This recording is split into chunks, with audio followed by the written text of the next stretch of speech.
Hey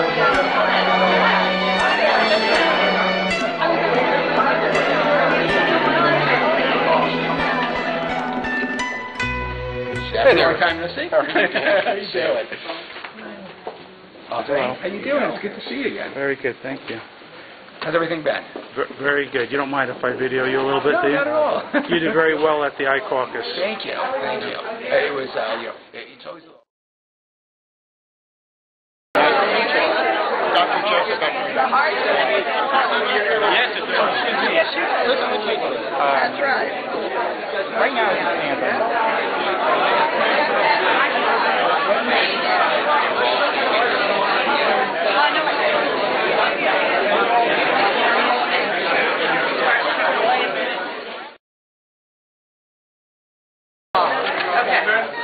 There you go.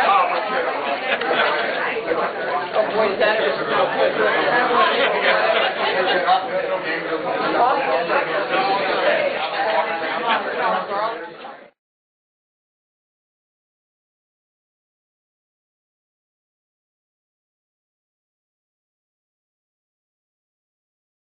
Let's say I have insurance on my wife. Theoretically, I love my wife. I don't want her to die. You don't know these people. I mean, so I'd be watching knowing that some third party had my life insurance, I'd be nervous crossing the street. Oh, so you don't know who they are? I don't know who the name is. Oh, okay. Well, third party bank. All right, that makes sense. And I'm very involved in And then what do you structure? Securitize them once you buy them? This is going to be an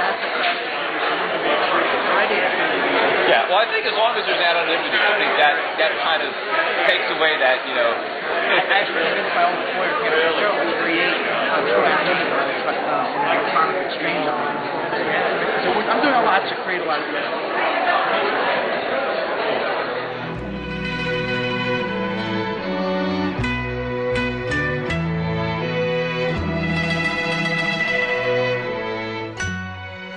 That's right. It was a thank you. Yeah, and it was flattering. But maybe you may want to come out because you haven't yet really done this. And say, you know what? I looked at that note again, and I realized I said some things in that note might not have been ideal. If I can go back in time, I would have altered that note. Because I'm just afraid because I'm you, and I'm concerned. Yeah. I really am concerned. Well, That's why I'm bringing it up because you may not be aware of different circles. Yes. Yeah. I told somebody, they said, "You're crazy. This guy loves Jimmy Carter." Well, I said, "He doesn't love Jimmy Carter. No. He voted. People are grasping on little things, I know. and it may take someone like me to say this to you from people that I talk to. I and just get out there and say in one interview that you do, just make a comment. Say that's some nonsense. People tell you, I voted for the guy. We all voted for you. That's not an issue. I don't mean anything. But say outright, I realize now he has done a disservice to this nation. Even the Clinton administration, cabinet members."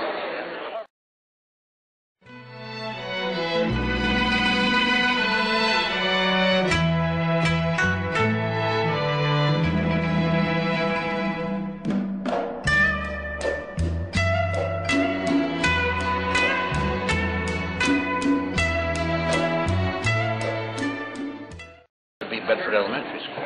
This was a school? Back way, in the 30s and 40s, and I'm not sure what year they closed it, but it was closed for several years.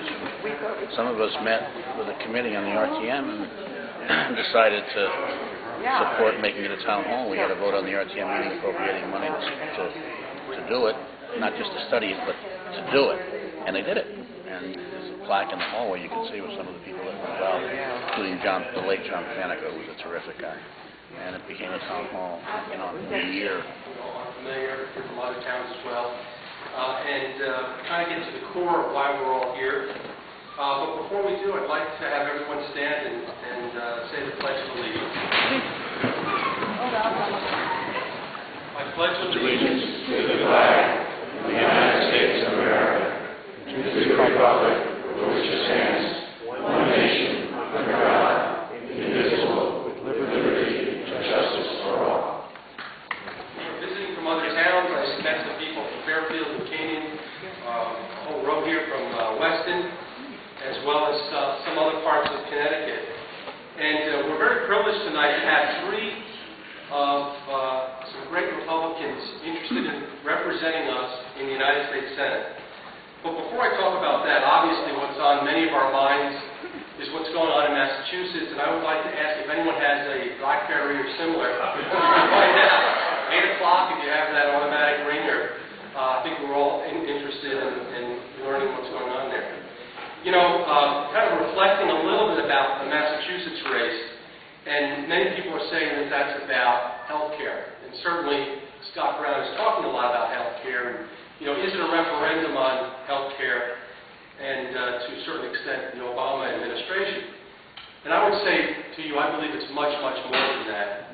And I think what we're witnessing here, what's happened in Virginia and New Jersey, is that we're in an epic battle for the heart and soul of this country.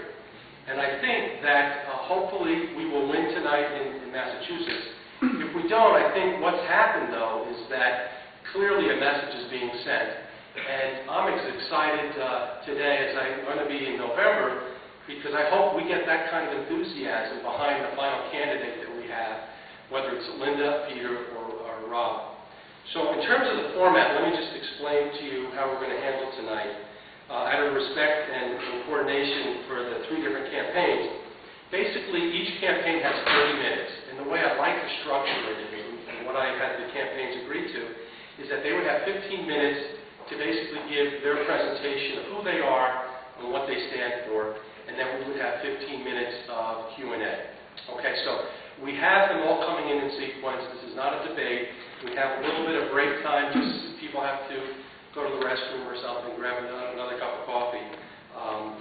By all means, you do that. But we have a half hour for each candidate, and what I'll do is that I'll mention it to Peter and to Rob. We have Linda sitting here. If they want to use it, you know, 10 minutes for a speech and 20 minutes for Q&A, that's totally up to the candidate.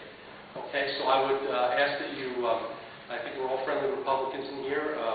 All of the questions, you know, of course, should be respectful and so forth. And I will not introduce